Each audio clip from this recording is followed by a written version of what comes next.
자네 손금 좀 보여주겠나? 4대 부대감이 손금을 확인한 순간 아니, 이런 일이. 자네가 왜 여기 있는가? 무슨 말씀이신지 모르겠습니다, 나으리. 오디오 야담을 찾아주셔서 감사합니다. 구독과 좋아요는 영상 제작에 큰 힘이 됩니다.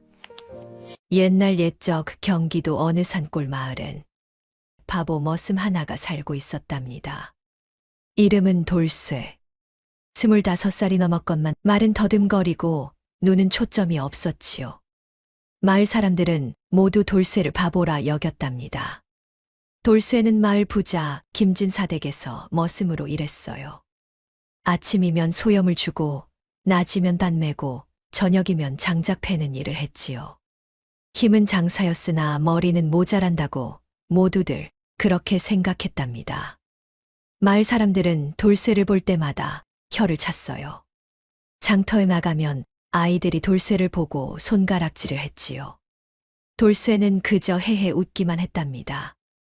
화를 내는 법도 모르는 것처럼 보였어요.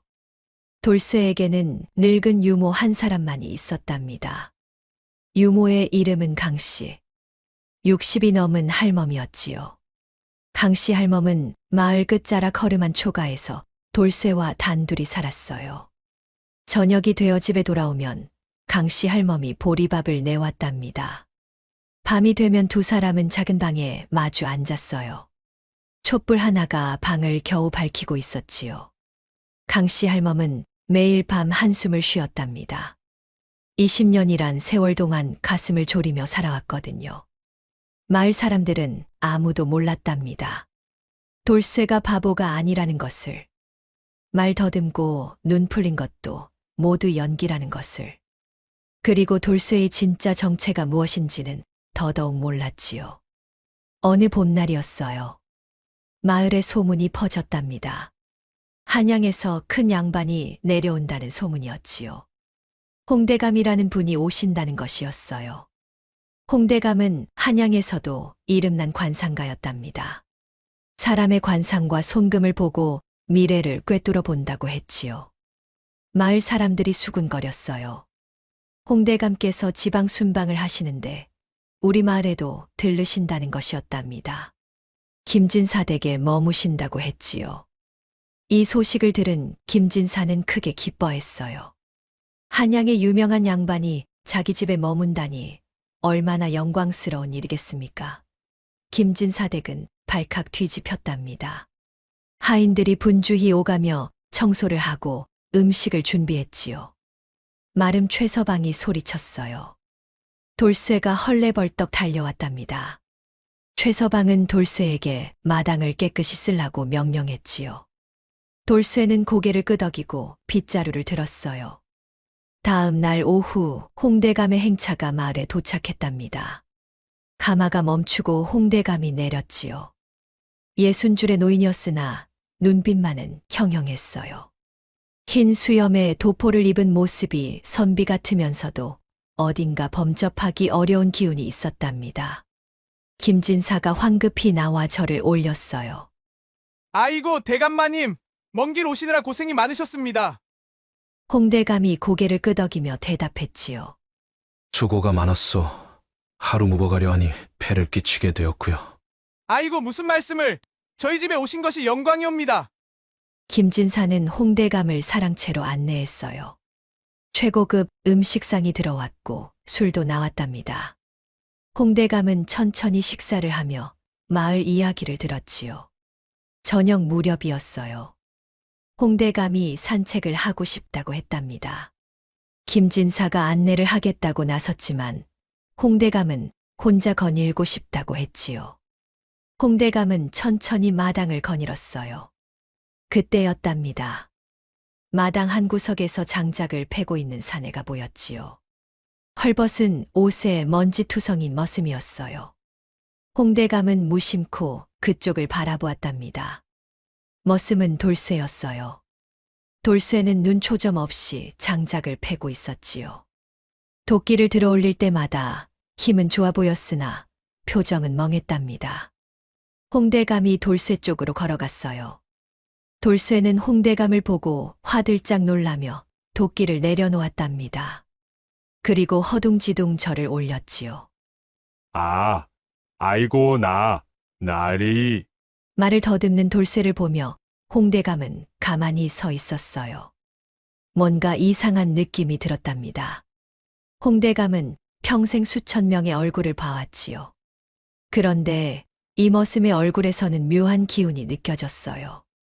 이복의 자네 이름이 무엇인가? 홍대감이 물었답니다.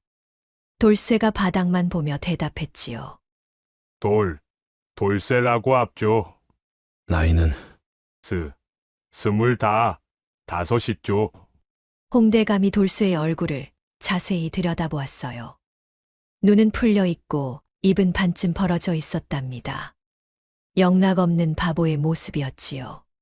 하지만 홍대감의 눈에는 뭔가 다르게 보였어요. 홍대감이 갑자기 말했답니다. 손을 한번 보여주게. 돌쇠가 깜짝 놀라며 손을 뒤로 숨겼어요. 하지만 홍대감이 다시 말했지요. 괜찮네, 그냥 보기만 하겠네. 손을 내밀어 보게. 돌쇠가 망설이다가 떨리는 손을 내밀었답니다. 거칠고 굳은 살 박힌 손이었지요. 홍대감이 돌쇠의 손을 가만히 잡았어요. 그 순간이었답니다. 홍대감의 얼굴이 확 굳어졌어요.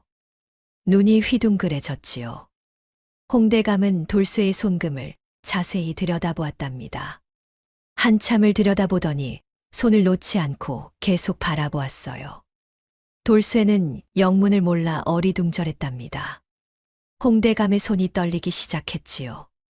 얼굴에서 핏기가 싹 가셨어요. 입술이 파르르 떨렸답니다. 이럴 수가! 홍대감이 중얼거렸어요. 다시 한번 돌쇠의 손금을 들여다보았지요. 그리고 이번에는 돌쇠의 얼굴을 똑바로 바라보았답니다. 홍대감의 눈이 돌쇠의 눈과 마주쳤어요. 바로 그 순간 홍대감은 알아버렸답니다. 이 바보 같은 눈빛이 연기라는 것을.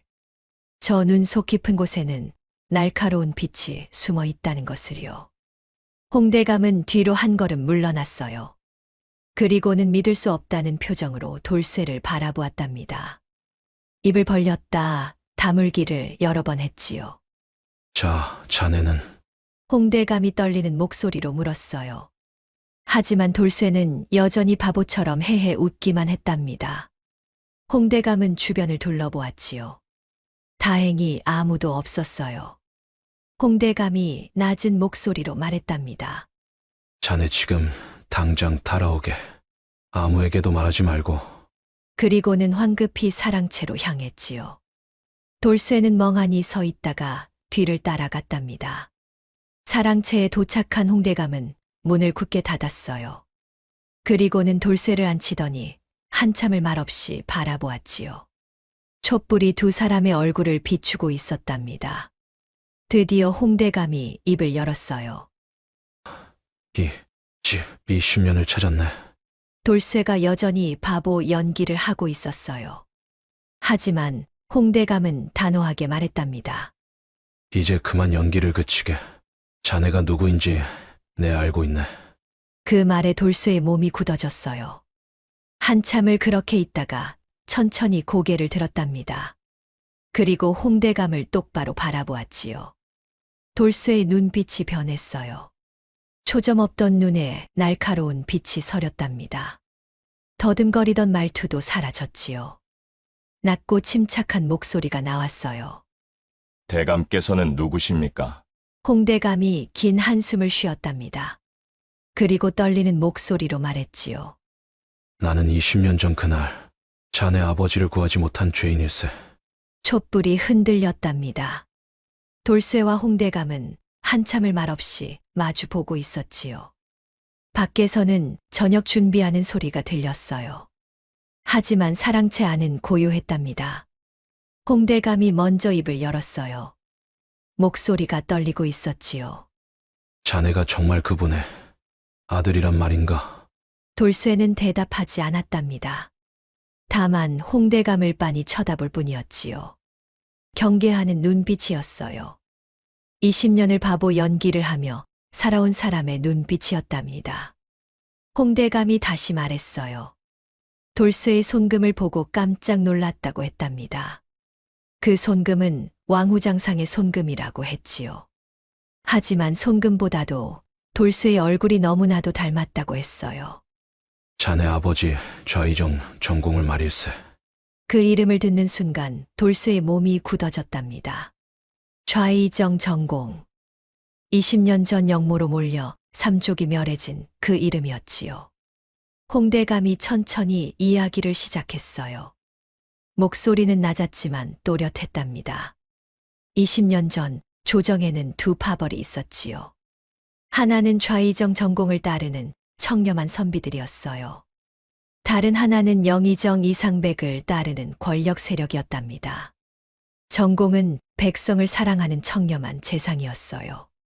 부정부패를 용납하지 않았고 권력욕도 없었답니다. 하지만 그것이 화근이었지요. 영의정 이상백과 그 일당에게는 눈의 가시였어요. 이상백은 전공을 제거하기로 마음먹었답니다. 하지만 전공은 흠잡을 데가 없었지요. 그래서 이상백은 모함을 꾸몄어요. 전공이 영모를 꾀한다는 거짓 증거를 만들었답니다. 위조된 편지가 나왔어요. 매수된 증인들이 줄줄이 나타났답니다. 조작된 장부까지 있었지요. 이상백은 치밀하게 준비했어요. 그리고 어느 날 전공을 역적으로 고변했답니다. 조정이 발칵 뒤집혔어요. 임금께서도 놀라셨답니다. 증거가 너무 확실해 보였거든요.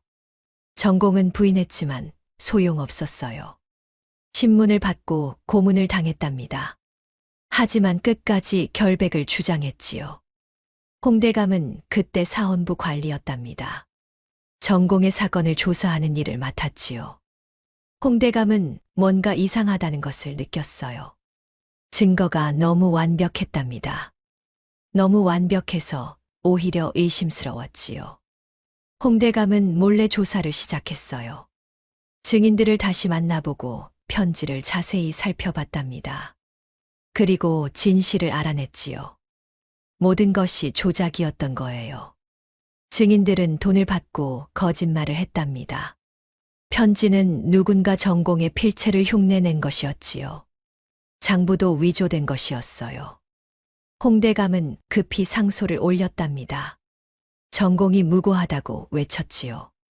다시 조사해야 한다고 임금께 간청했어요. 하지만 너무 늦었답니다. 이미 판결이 내려진 뒤였지요. 전공은 역적으로 판명되었어요. 삼족이 멸해졌답니다. 전공의 아내와 자식들, 친척들까지 모두 잡혀갔지요. 어떤 이는 처형되고 어떤 이는 노비가 되었어요. 그렇게 명문가가 하루아침에 무너졌답니다. 홍대감은 절규했지만 소용없었어요. 이상백의 세력이 너무 강했거든요. 홍대감 자신도 위험해졌답니다. 조정에서는 홍대감을 역적의 편을 든 자라고 욕했지요. 결국 홍대감은 관직에서 물러나야 했어요. 한양을 떠나 지방으로 내려갔답니다. 홍대감의 눈에서 눈물이 흘렀어요. 20년 동안 가슴에 품어온 죄책감이었답니다. 나는 자네 아버지를 구하지 못했네. 홍대감이 말했지요. 전공에게는 아들이 하나 있었다고 했어요. 당시 5살이었다고 했답니다. 사건이 터지던 날 전공의 유모가 그 아이를 데리고 도망쳤다고 했지요. 그 후로 아무도 그 아이를 찾지 못했다고 했어요. 자네가 그 아이였구나. 홍대감이 떨리는 목소리로 말했답니다. 돌쇠는 고개를 끄덕였지요. 그리고 낮고 침착한 목소리로 말했어요. 강씨 할멈이 저를 데리고 도망쳤습니다. 산을 넘고 강을 건너 이 마을까지 왔지요. 돌쇠가 말을 이었답니다. 할멈은 저를 바보로 키웠습니다. 바보라야 안전하다고 하셨어요. 매일 밤 제게 말씀하셨지요. 절대 정체를 드러내면 안 된다고. 바보인 척해야 산다고요. 홍대감은 고개를 숙였답니다. 가슴이 미어지는 것 같았어요. 명문가의 도련님이 바보 머슴으로 20년을 살아왔다니 말이지요. 그 세월이 얼마나 고통스러웠을까 생각하니 눈물이 났답니다. 밖에서는 까치가 울었어요. 저녁 노을이 창문으로 비쳐 들어왔지요. 두 사람은 한참을 말없이 앉아 있었답니다. 홍대감이 돌쇠에게 물었어요. 이대로 살 것이냐고, 평생 바보로 살 것이냐고 했답니다. 돌쇠는 대답하지 않았어요. 그저 창밖을 바라볼 뿐이었답니다. 별이 하나둘 떠오르고 있었지요. 홍대감이 다시 입을 열었답니다. 나는 자네 아버지께 진 빚이 있네. 이제라도 갚고 싶네. 돌쇠가 물었지요. 어찌 갚으시겠습니까? 자네를 사람으로 만들겠네. 바보가 아닌 자네 아버지의 아들답게 만들겠네. 홍대감의 목소리에는 결연함이 담겨 있었답니다. 한양으로 가세 내가 자네를 가르치겠네. 학문도, 무예도, 세상 돌아가는 이치도 모두 가르쳐주겠네. 그래서 자네 아버지의 누명을 벗기는 것일세. 돌쇠는 한참을 생각했어요. 20년을 바보로 살았지요. 하지만 마음속으로는 늘 꿈꿨답니다. 아버지의 억울함을 풀어드리고 싶다고, 누명을 벗겨드리고 싶다고 말이지요. 하지만 혼자서는 할 수 없었어요. 힘도 없고 방법도 몰랐답니다. 드디어 돌쇠가 입을 열었어요. 할멈께 여쭤봐야 합니다. 홍대감이 고개를 끄덕였답니다. 그 할멈께도 인사를 드려야 한다고, 돌쇠를 20년이나 지켜온 은인이시니까 말이지요. 그날 밤 돌쇠는 집으로 돌아왔어요. 강씨 할멈은 돌쇠를 기다리고 있었답니다. 돌쇠가 말했지요. 할멈, 한양에서 온 대감이 저를 알아봤습니다. 강씨 할멈의 얼굴이 새하얗게 질렸답니다. 손이 떨렸지요. 20년을 숨어 살았는데 들통이 났으니 말이에요. 하지만 돌쇠가 할멈의 손을 잡았어요. 괜찮습니다, 할멈. 그분은 아버지를 아셨던 분입니다. 돌쇠가 말을 이었답니다. 할멈, 이제 그만 숨어 살고 싶습니다. 아버지의 누명을 벗기고 싶어요. 강씨 할멈의 눈에서 눈물이 흘렀답니다. 한참을 울더니 고개를 끄덕였지요. 그래야 한다고 도련님께서 바보로만 사실 수는 없다고 했어요. 다음 날 아침 홍대감이 강씨 할멈을 찾아왔답니다. 할멈 앞에 무릎을 꿇었지요. 할멈 고맙습니다. 도련님을 지켜주셔서. 강씨 할멈도 눈물을 흘렸답니다. 홍대감이 말했지요. 이제 자신이 도련님을 모시겠다고 한양으로 데려가 가르치겠다고 했어요. 목숨을 걸고 지키겠습니다. 홍대감이 엄숙하게 약속했답니다. 그렇게 돌쇠는 한양으로 떠나기로 했어요. 20년의 바보 연기가 끝나는 순간이었답니다. 새로운 삶이 시작되는 것이었지요. 한양으로 가는 길은 멀고도 험했답니다. 돌쇠는 홍대감의 가마 옆을 걸으며 산과 들을 지나갔지요. 마을을 떠날 때 강씨 할멈이 손을 흔들며 울었어요. 돌쇠도 뒤돌아보며 절을 올렸답니다. 사흘을 걸어 한양에 도착했어요. 돌쇠는 생전 처음 보는 큰 도성에 눈이 휘둥그레졌답니다. 하지만 겉으로는 내색하지 않았지요. 20년을 연기하며 살아온 버릇이었어요. 홍대감의 집은 북촌에 있었답니다. 기와집이 당당하게 서 있었지요. 대문을 들어서니 너른 마당이 나왔어요. 사랑채며 안채며 행랑채까지 제법 큰 집이었답니다. 홍대감이 하인들을 불렀어요. 그리고 돌쇠를 소개했지요. 이분은 내 조카일세. 오늘부터 이 집에서 머물 것이니 잘 모시도록. 하인들이 일제히 절을 올렸답니다. 돌쇠는 어색했지만 고개를 끄덕였지요. 조카라는 신분으로 한양에서 살게 된 것이었어요. 그날 밤 홍대감이 돌쇠를 사랑채로 불렀답니다. 촛불을 밝히고 마주 앉았지요. 홍대감이 말했어요. 이제부터 자네는 김돌쇠가 아닐세. 정몽학이라는 이름을 쓰게. 정몽학. 아버지의 성을 따른 이름이었답니다. 돌쇠의 가슴이 뭉클했지요. 20년 만에 본명을 되찾는 순간이었어요. 홍대감이 계속 말했답니다. 앞으로 할 일이 많다고 했지요. 먼저 글을 배워야 한다고 했어요. 사서삼경을 읽고 역사를 공부해야 한다고 했답니다. 무예도 익혀야 한다고 했지요.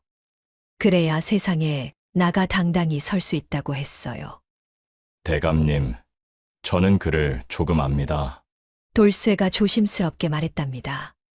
홍대감이 놀란 눈으로 물었지요. 그게 무슨 말인가? 할멈께서 몰래 가르쳐 주셨습니다. 밤마다 천자문을 익혔고 수학도 읽었습니다. 홍대감은 감탄했어요. 강씨 할멈의 지혜에 절로 고개가 숙여졌답니다. 바보로 키우면서도 학문을 가르쳤다니 말이지요. 다음 날부터 수련이 시작되었답니다.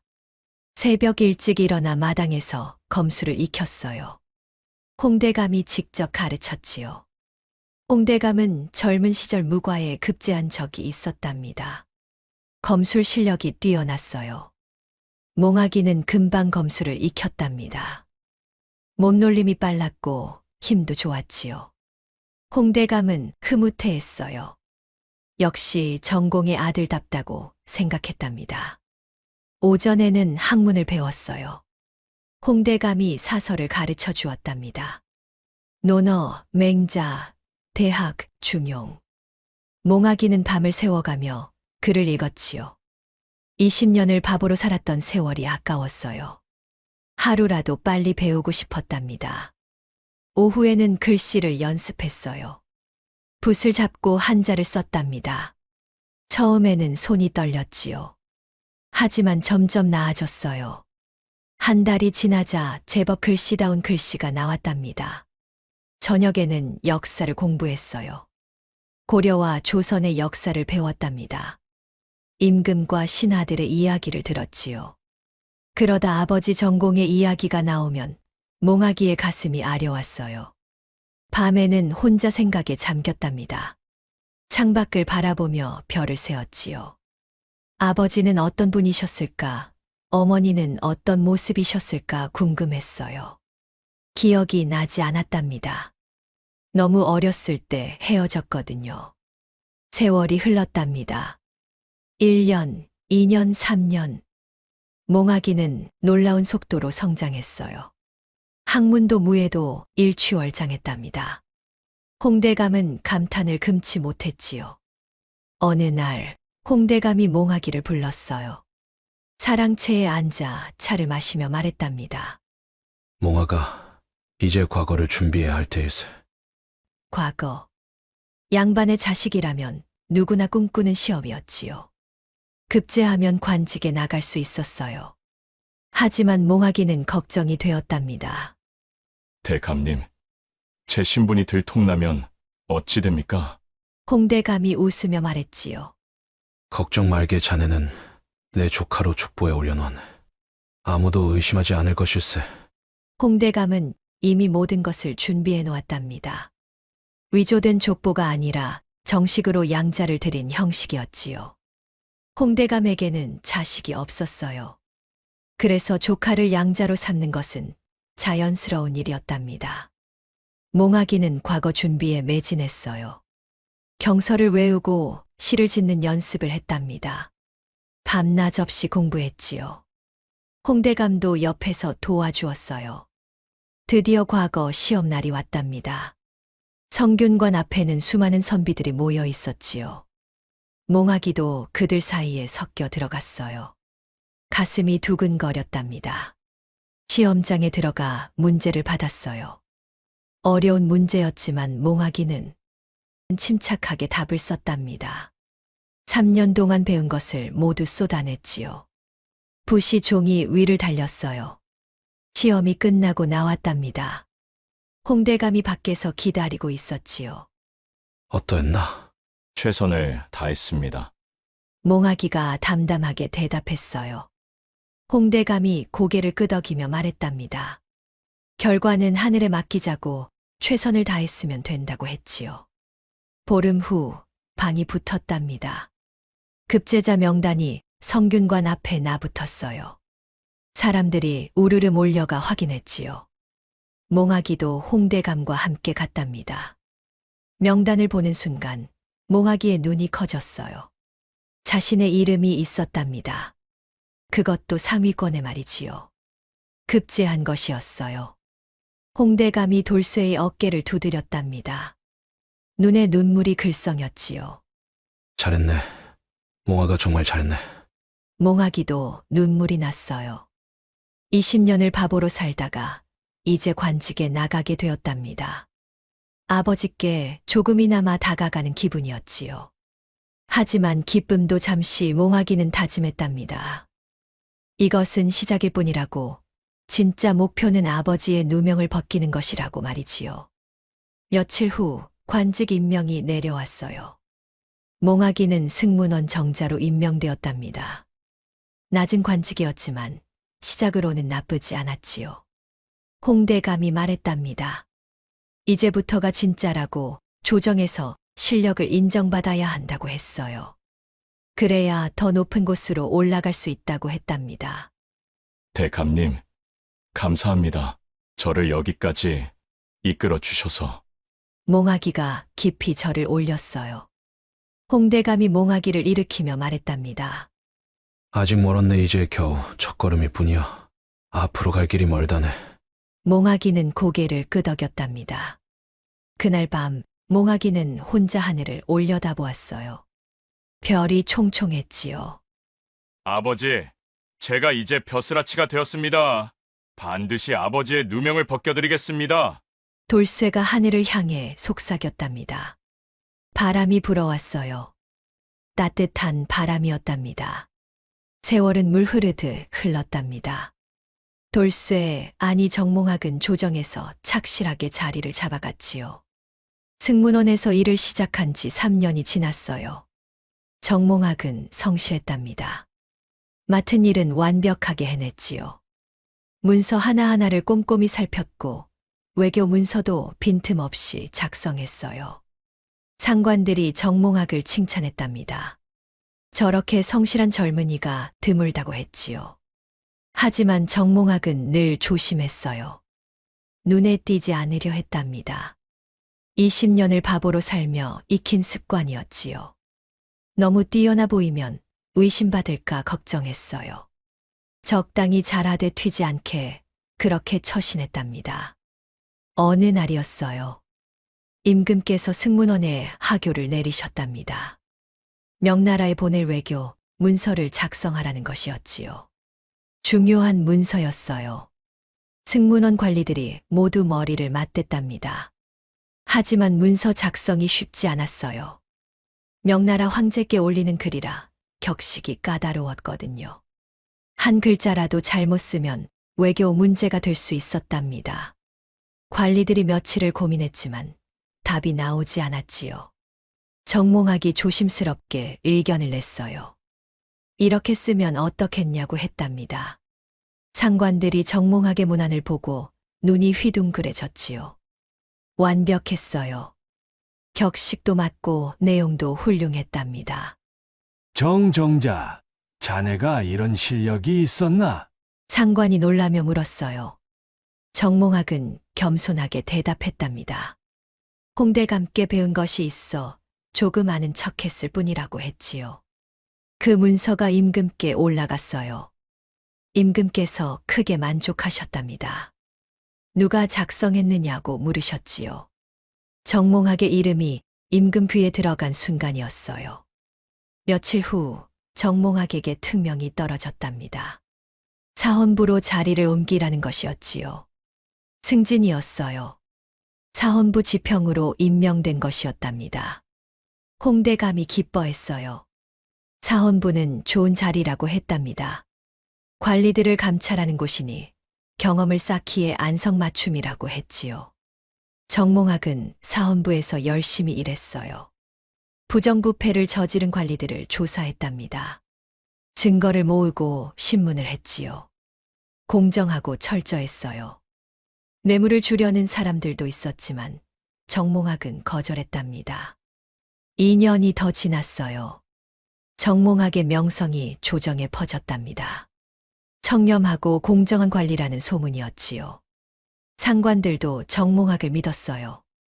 어려운 사건이 있으면 정몽학에게 맡겼답니다. 그러던 어느 날이었어요. 임금께서 정몽학을 불렀답니다.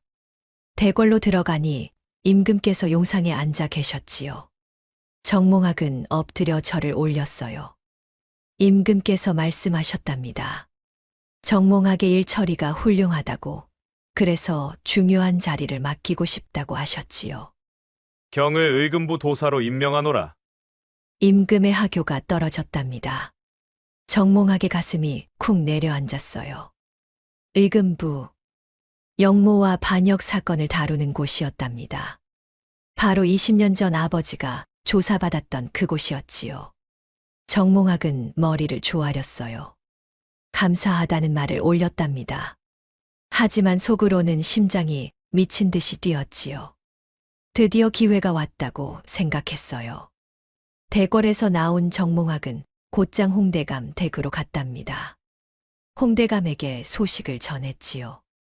홍대감의 얼굴이 굳어졌어요. 한참을 말없이 앉아 있더니 입을 열었답니다. 드디어 때가 온 것일세. 홍대감이 낮은 목소리로 말했어요. 의금부에 가면 옛 기록들을 볼 수 있을 거라고 했답니다. 20년 전 전공의 사건 기록도 있을 거라고 했지요. 하지만 조심해야 하네. 영의정 이상백은 아직도 건재하네. 그자의 눈에 띄면 위험할 것일세. 정몽학이 고개를 끄덕였답니다. 알고 있다고 조심하겠다고 했지요. 다음 날부터 정몽학은 의금부에 출근했어요. 의금부는 음산한 곳이었답니다. 죄인들을 가두는 옥사가 있었고 신문하는 방도 있었지요. 정몽학은 이곳에서 일하게 된 것이었어요. 의금부 도사의 일은 중요했답니다. 영모 사건을 조사하고 죄인을 신문하는 일이었지요. 정몽학은 하나하나 신중하게 처리했어요. 일을 하면서 정몽학은 옛 기록들을 살펴보기 시작했답니다. 의금부에는 수십 년간의 사건 기록이 쌓여 있었지요. 밤이면 정몽학은 혼자 남아 기록들을 뒤적거렸어요. 그러던 어느 날 밤이었답니다. 정몽학이 20년 전 기록을 찾아냈어요. 손이 떨렸답니다. 먼지가 수북이 쌓인 문서를 꺼냈지요. 전공 영모 사건, 표지에 그렇게 적혀 있었어요. 정몽학은 촛불을 당겨 문서를 펼쳤답니다. 아버지에 대한 기록이었지요. 신문 내용, 증인 진술, 증거물 목록이 빼곡히 적혀 있었어요. 정몽학은 밤새 기록을 읽었답니다. 읽으면 읽을수록 화가 치밀어 올랐지요. 증거들이 너무나 조잡했어요. 편지 필체도 아버지 것이 아니었고 증인들의 진술도 앞뒤가 맞지 않았답니다. 하지만 당시 조사관들은 이것을 증거로 인정했어요. 아니, 인정한 척했지요. 누군가 압력을 넣었을 것이 분명했답니다. 정몽학은 기록을 베껴 적었어요. 증인 이름, 증거 내용, 조사관 이름까지 모두 적었답니다. 그리고 조심스럽게 원본을 제자리에 돌려놓았지요. 집으로 돌아온 정몽학은 홍대감을 찾아갔어요. 베껴온 기록을 보여주었답니다. 홍대감이 기록을 읽더니 한숨을 쉬었지요. 역시 그랬군. 모두 조작이었네. 홍대감이 말했답니다. 하지만 문제가 있었어요. 증인들이 아직 살아있는지 알 수 없었답니다. 20년이나 지났거든요. 증인들을 찾아 다시 증언을 받아야 했지요. 몽아가 천천히 하게. 서두르다가 발각되면 그칠세. 홍대감이 신신당부했어요. 정몽학도 알고 있었답니다. 이상백은 아직도 영의정 자리에 있었지요. 힘이 막강했어요. 하나라도 실수하면 정몽학도 아버지처럼 역적이 될 수 있었답니다. 정몽학은 낮에는 성실하게 의금부 일을 했어요. 밤에는 몰래 조사를 했답니다. 증인들의 행방을 추적했지요. 어떤 이는 죽었고 어떤 이는 살아 있었어요.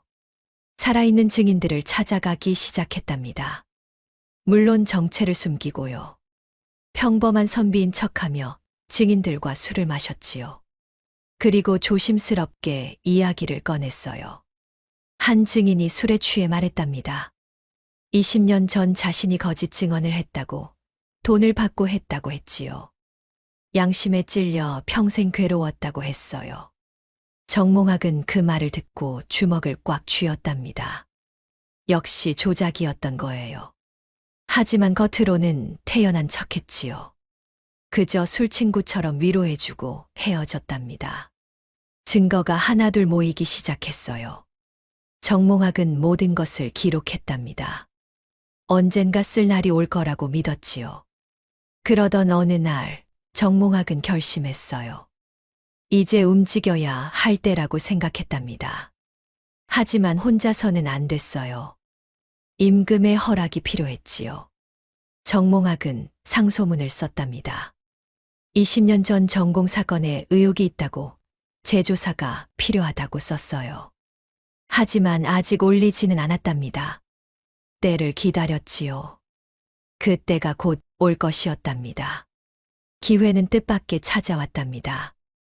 영의정 이상백이 병으로 쓰러진 것이었지요. 20년 동안 조정을 쥐락펴락하던 권력자가 병상에 누운 것이었어요. 조정이 술렁거렸답니다. 이상백의 세력이 흔들리기 시작했지요.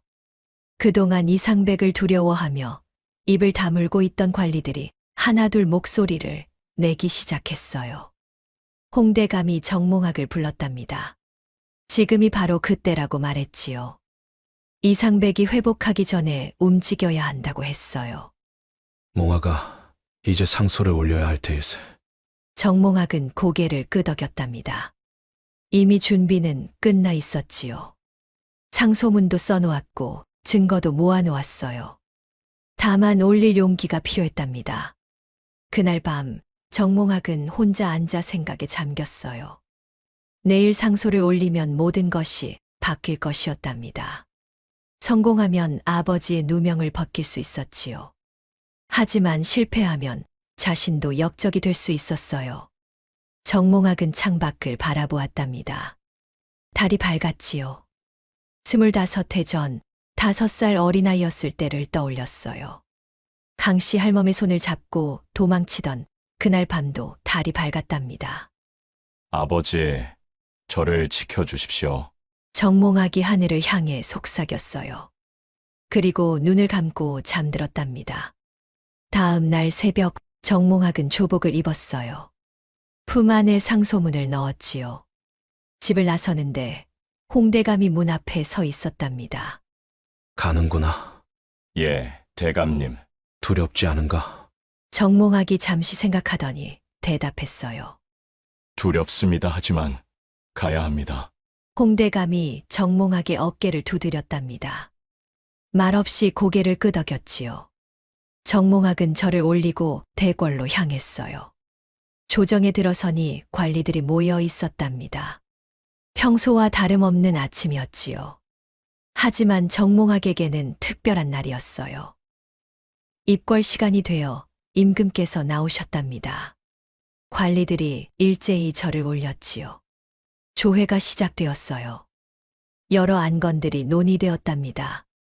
세금 문제, 흉년 대책, 외교 문제 등등. 정몽학은 차례를 기다렸어요. 가슴이 두근거렸지만 표정은 담담했답니다. 드디어 기회가 왔어요. 임금께서 물으셨답니다. 더 앓을 일이 있는 자가 있느냐고 하셨지요. 정몽학이 앞으로 나섰답니다. 바닥에 엎드려 절을 올렸어요. 관리들이 정몽학을 바라보았지요. 의금부 도사가 무슨 일로 나서는가 싶었답니다. 주상 전하, 신의금부 도사 정몽학, 아랠 말씀이 있사옵니다. 임금께서 허락하셨어요. 정몽학이 품에서 상소문을 꺼냈답니다. 손이 떨렸지만 목소리는 또렷했지요. 정몽학이 상소문을 읽기 시작했어요. 20년 전 전공 영모 사건에 의혹이 있다고 했답니다. 증거들이 조작되었을 가능성이 크다고 했지요. 재조사가 필요하다고 간청했어요. 조정이 발칵 뒤집혔답니다. 관리들이 웅성거렸지요. 누군가 큰 소리로 외쳤어요. 이게 무슨 말이냐? 이미 끝난 사건을 다시 들추다니. 조심하게! 역적을 두둔하는 것이냐? 관리들이 정몽학을 질타했답니다. 하지만 정몽학은 꿋꿋했어요. 계속 상소문을 읽었지요. 정몽학이 증거들을 하나하나 제시했답니다. 편집 일체가 다르다는 것, 증인들의 진술이 앞뒤가 맞지 않는다는 것, 그리고 생존한 증인이 거짓 증언을 했다고 고백한 것까지 말했어요. 임금의 얼굴이 굳어졌답니다. 심각한 표정으로 정몽학을 바라보셨지요. 한참을 생각하시더니 입을 여셨어요. 경의 말이 사실이라면 큰일이로다. 하지만 경솔히 판단할 수 없는 일이니 그때였답니다. 한 노신이 앞으로 나섰어요. 영의정 이상백의 신복인 우의정 한 명세였지요. 전하, 이는 터무니없는 모함이옵니다. 전공의 영모는 이미 밝혀진 사실이옵니다. 한 명세가 소리쳤어요. 이상백이 병석에 누워있으니 자신이 나서야 한다고 생각한 것이었답니다. 의금부 도사 정몽학, 그대는 지금 조정을 농락하고 있는 것이오. 정몽학이 고개를 들어 한 명세를 바라보았어요. 눈빛이 날카로웠답니다. 우의정 대감, 신은 진실을 말씀드릴 뿐이옵니다. 증인이 있사옵니다. 증인, 무슨 증인 말이냐? 그때 정몽학이 손을 들었답니다. 전각 밖에서 한 노인이 끌려 들어왔지요. 20년 전 거짓 증언을 했던 사람이었어요. 노인은 떨리는 목소리로 말했답니다. 자신이 돈을 받고 거짓 증언을 했다고, 전공은 영모를 꾀한 적이 없다고 했어요. 모두 꾸며낸 일이라고 했답니다. 누가 시켰느냐? 임금께서 호통을 치셨어요. 노인이 바닥에 엎드려 떨며 대답했지요. 영의정 이상백 대감의 측근들이옵니다. 조정이 또 한 번 술렁거렸답니다. 관리들이 서로 얼굴을 쳐다보았지요. 한 명세의 얼굴이 하얗게 질렸어요. 임금께서 명하셨답니다. 즉시 조사에 들어가라고, 진실을 밝혀내라고 하셨지요. 의금부가 나서야 한다고 하셨어요. 정몽학이 절을 올렸답니다. 명을 받들겠다고 했지요. 조회가 끝나고 관리들이 흩어졌어요. 어떤 이는 정몽학을 칭찬했고, 어떤 이는 수군거렸답니다. 며칠 후 본격적인 조사가 시작되었어요. 정몽학이 직접 맡았답니다. 20년 전 사건에 관련된 사람들을 불러들였지요. 증인들을 다시 신문했어요. 어떤 이는 거짓을 인정했고, 어떤 이는 끝까지 부인했답니다. 하지만 증거가 하나둘 드러났지요. 편지를 감정한 결과가 나왔어요. 필적이 전공의 것이 아니라고 했답니다. 누군가 흉내낸 것이라고 했지요. 장부도 마찬가지였어요. 조작된 흔적이 역력했답니다. 보름 후 조사 결과가 나왔어요. 전공의 영모는 조작되었다는 것이었답니다. 영의정 이상백과 그 일당이 전공을 제거하기 위해 꾸민 일이라는 것이 밝혀졌지요. 임금께서 크게 노하셨답니다. 충신을 역적으로 몰아 죽인 것이니 용서할 수 없다고 하셨어요. 이상백을 잡아들이라고 명하셨답니다. 하지만 이상백은 이미 병으로 죽은 뒤였어요. 한 달 전에 세상을 떠났답니다. 임금께서 분해하셨지요. 죽은 자를 처벌할 수는 없었어요. 대신 이상백의 벼슬을 빼앗고 재산을 몰수하라고 명하셨답니다. 그리고 이상백의 신복들도 처벌하라고 하셨지요. 우의정 한 명세는 유배형에 처해졌어요. 그리고 임금께서 말씀하셨답니다. 전공의 누명을 벗겨주노라. 충신이었음을 인정하노라. 전공의 벼슬과 명예가 회복되었어요. 죽은 지 20년 만이었답니다. 임금께서는 전공의 묘에 제사를 지내라고 명하셨지요. 정몽학은 대궐 밖으로 나왔어요. 햇살이 눈부셨답니다. 가슴이 벅찼지요. 드디어 해냈어요. 아버지의 누명을 벗긴 것이었답니다. 정몽학은 하늘을 올려다보았어요. 눈물이 흘렀답니다. 아버지 이제 편히 쉬십시오. 정몽학이 속삭였답니다. 바람이 불어왔어요. 따뜻한 봄바람이었지요. 그날 저녁 정몽학은 홍대감 댁을 찾아갔어요. 홍대감이 문 앞에 서서 기다리고 있었답니다. 두 사람은 말없이 마주보며 고개를 끄덕였지요. 잘했네, 몽아가. 정말 잘했네. 홍대감의 눈에도 눈물이 맺혔답니다. 20년을 기다린 순간이었지요. 봄이 깊어가고 있었답니다. 정몽학은 아버지의 묘를 찾아갔어요. 한양에서 사흘을 걸어 고향 땅에 도착했지요. 아버지가 묻힌 곳은 산 중턱이었답니다. 묘 앞에 섰어요. 풀이 무성하게 자라 있었답니다. 정몽학은 무릎을 꿇고 절을 올렸지요. 25년 만에 아버지 묘 앞에 선 것이었어요. 아버지, 불효자 몽학이 왔습니다. 정몽학의 목소리가 떨렸답니다. 눈물이 주르르 흘러내렸지요. 늦었습니다. 너무 늦었습니다. 하지만 아버지의 누명을 벗겨드렸습니다. 정몽학이 말했어요. 조정에서 아버지가 충신이었다고 인정했다고 했답니다. 임금께서도 억울하게 돌아가셨다고 하셨다고 했지요. 이제 편히 쉬십시오. 아버지, 정몽학은 한참을 묘 앞에 앉아 있었답니다. 바람이 불어와 나무잎을 흔들었어요.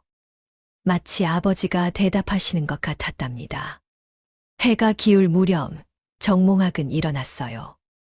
묘를 돌아보며 다시 한번 절을 올렸답니다. 그리고 산을 내려왔지요.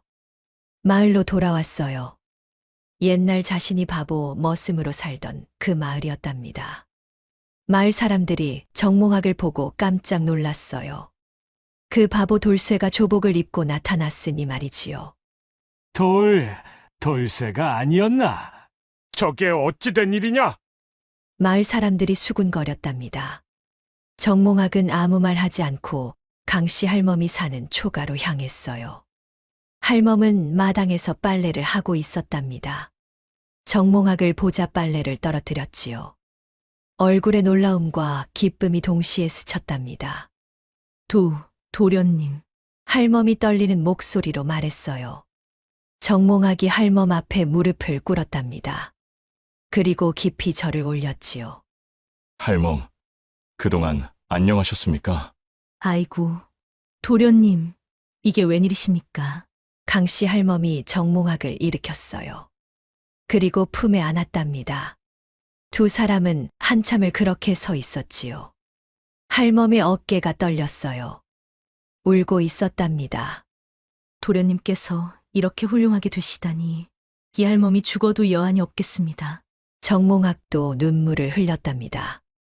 할멈이 없었다면 자신은 진작에 죽었을 거라고 했지요. 할멈이 20년을 지켜주셨다고 은혜를 평생 갚아도 부족하다고 했어요. 할멈, 한양으로 가시지요. 제가 모시겠습니다. 아이고, 이 늙은 것을 어찌. 할멈은 제 어머니나 다름없으십니다. 꼭 모시고 싶습니다. 강씨 할멈이 눈물을 닦으며 고개를 끄덕였답니다. 그래야 한다고 도련님 곁에서 늙고 싶다고 했지요. 정몽학은 며칠 마을에 머물렀어요. 그동안 일어난 일들을 할멈께 말씀드렸답니다. 한양에서 공부한 것, 과거에 급제한 것, 의금부 도사가 된 것, 그리고 마침내 아버지의 누명을 벗긴 것까지 말이지요. 할멈은 들으면서 계속 눈물을 흘렸답니다. 기쁨의 눈물이었지요. 도련님이 이렇게 훌륭하게 성장하셨다니 감개무량했어요. 마을 사람들도 하나둘 찾아왔답니다. 사과하는 사람들이 많았지요. 돌쇠를 바보라고 놀렸던 것, 무시했던 것을 용서해달라고 했어요. 정몽학은 웃으며 말했답니다. 괜찮다고, 그때는 그럴 수밖에 없었다고 했지요. 화를 낼 이유가 없다고 했어요. 김진사댁 마름 최서방도 찾아왔답니다. 땅에 엎드려 빌었지요. 날이 이 천한 것이 도련님을 못 알아보고 함부로 대했습니다. 용서해 주십시오. 정몽학이 최서방을 일으켰어요. 일어나시게 자네도 몰랐던 일이니 어찌 탓하겠는가. 최서방이 감격해서 또 절을 했답니다. 정몽학의 너그러움에 감동한 것이었지요. 일주일 후 정몽학은 강씨 할멈을 모시고 한양으로 돌아왔어요. 홍대감이 기뻐하며 할멈을 맞이했답니다. 홍대감 댁 안채의 방을 마련해드렸지요. 할멈은 그곳에서 편히 지낼 수 있었어요. 정몽학은 다시 의금부로 출근했답니다. 하지만 이제는 달랐지요. 더 이상 숨길 것도 없었고 두려울 것도 없었어요. 당당하게 일할 수 있었답니다. 어느 날 임금께서 다시 정몽학을 불렀어요. 대궐에 들어가니 임금께서 말씀하셨답니다. 경은 어려운 일을 해냈도다. 그 공로를 치하하고자 하노라. 임금께서 정몽학을 승진시키셨어요. 의금부 정이 된 것이었답니다. 더 높은 자리였지요. 경은 청렴하고 정직하도다. 앞으로도 나라를 위해 힘써주기 바라노라. 정몽학이 머리를 조아렸답니다. 최선을 다하겠다고 아뢰었지요. 조정에서 나온 정몽학은 하늘을 올려다보았어요. 구름이 천천히 흘러가고 있었답니다. 참 먼 길을 왔다고 생각했지요. 5살 때 도망쳐 나와 20년을 바보로 살았어요. 말을 더듬고 눈을 풀고 멍청한 척했답니다. 얼마나 괴로웠는지 몰라요. 하지만 참았지요. 살기 위해서였답니다. 그리고 홍대감을 만났어요. 진짜 모습을 되찾았답니다. 공부를 하고 무예를 익혔지요. 과거에 급제하고 관리가 되었어요. 그리고 마침내 아버지의 누명을 벗겼답니다. 긴 싸움이었습니다. 정몽학이 중얼거렸어요. 하지만 이제는 끝이 났답니다. 새로운 시작이었지요. 그날 저녁 홍대감과 강씨 할멈, 그리고 정몽학이 함께 저녁을 먹었어요. 셋이 둘러앉아 밥을 먹으니 꼭 가족 같았답니다. 홍대감이 말했어요. 몽학아, 이제 장가를 들어야 하지 않겠나? 정몽학이 웃으며 대답했답니다. 아직은 이릅니다. 대감님, 할 일이 더 남았습니다. 무슨 일 말인가? 백성을 돕는 일입니다. 아버지께서 하시던 일을 이어가고 싶습니다. 홍대감이 고개를 끄덕였답니다.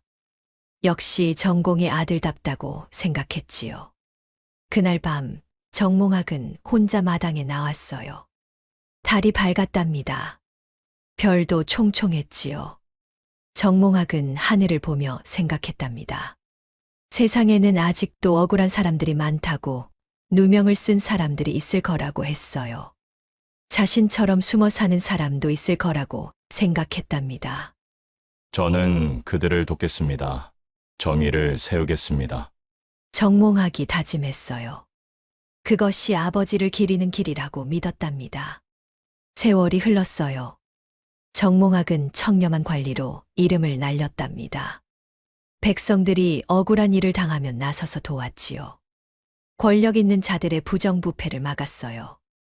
임금께서도 정몽학을 신임하셨답니다. 강씨 할멈은 정몽학의 슬하에서 편안하게 여생을 보냈어요.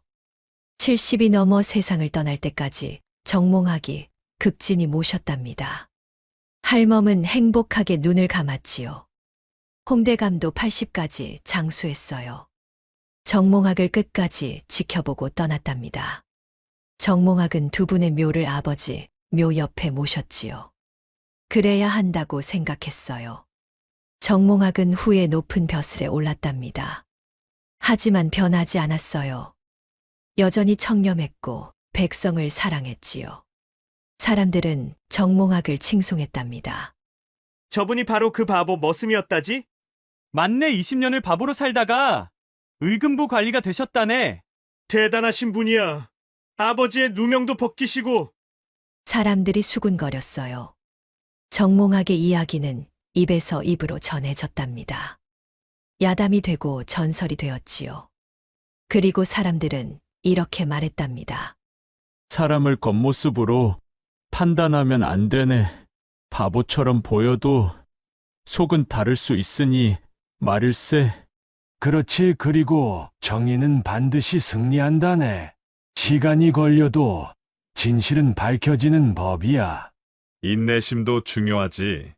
20년을 참고 기다렸으니 말일세. 이것이 바로 정몽학의 이야기였답니다. 바보 머슴에서 일금부 관리가 된 사내의 이야기. 아버지의 누명을 벗기고 정의를 세운 사람의 이야기였지요. 세월이 흘러 정몽학도 늙었답니다. 백발이 성성해졌지요. 어느 날 정몽학은 아버지 묘를 찾아갔어요. 묘 앞에 앉아 말했답니다. 아버지, 저는 아버지의 뜻을 이어 살았습니다. 백성을 사랑하고 정의를 세우려 노력했지요. 부족했지만 최선을 다했습니다. 바람이 불어왔어요. 따뜻한 바람이었답니다. 정몽학은 미소를 지었지요. 이제 편히 쉬고 싶습니다. 곧 아버지 곁으로 가겠습니다. 정몽학이 속삭였답니다. 하늘에서 햇살이 내려왔어요. 따사로운 봄날이었답니다. 그리고 얼마 후 정몽학은 평안히 세상을 떠났답니다. 많은 사람들이 슬퍼했지요. 청렴한 관리, 백성을 사랑한 사람이 떠난 것이었어요. 사람들은 정몽학을 기억했답니다. 그리고 그의 이야기를 후세에 전했지요. 바보처럼 보였지만 가장 현명했던 사람. 약해 보였지만 가장 강했던 사람. 숨어 살았지만 가장 당당했던 사람. 그것이 바로 정몽학이었답니다.